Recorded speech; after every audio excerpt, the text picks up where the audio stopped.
Hello everyone. Today I'm going to show you two quick and easy sponging techniques. One uses the embossing folder. You emboss your cardstock and then you use a sponge dauber to add a little bit of ink. This is the Country Floral embossing folder. So I'll show you how I did that. I just embossed that on crumb cake and then I took a sponge dauber and got a little ink on it and I just went in circles around it. And it just adds a little bit more pop to it.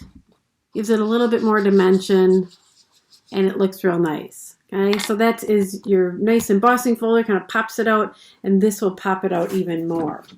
What I did after I added that crumb cake ink is I took some Night of Navy ink and I just sponged around the edges with another sponge dauber. These are always fun because you can stick them on your finger. Okay, just like that, and that added just a little bit more. When I put it on the card without sponging around the outside, it just didn't look quite finished, so that added just a little bit more.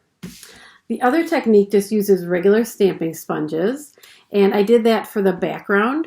Now this one I did just on a 2-inch piece of cardstock, so I didn't have to mask it at all. All right, but I'm going to show you the same technique, masking it.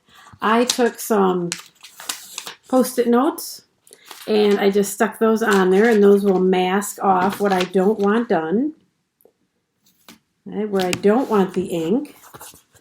And I took some Mossy Meadow and a sponge. You know, these come in a circle. Okay, and I just went over it like this and added a little bit of color. And then I did some gray granite and I did the same technique. And I just added a little bit of color in there. It makes a nice background.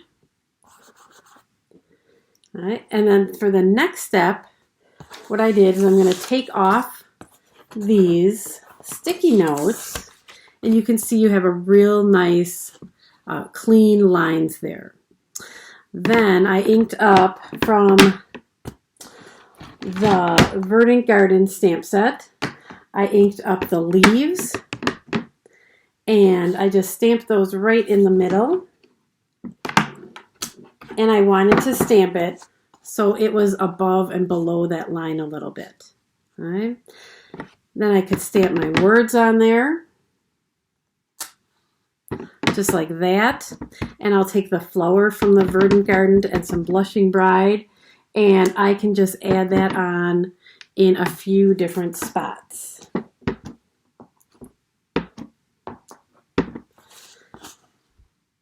So it looks like that. So just using a sponge to add a background gives it a little bit of dimension. You can either mask it or you can just do it with a smaller piece of cardstock.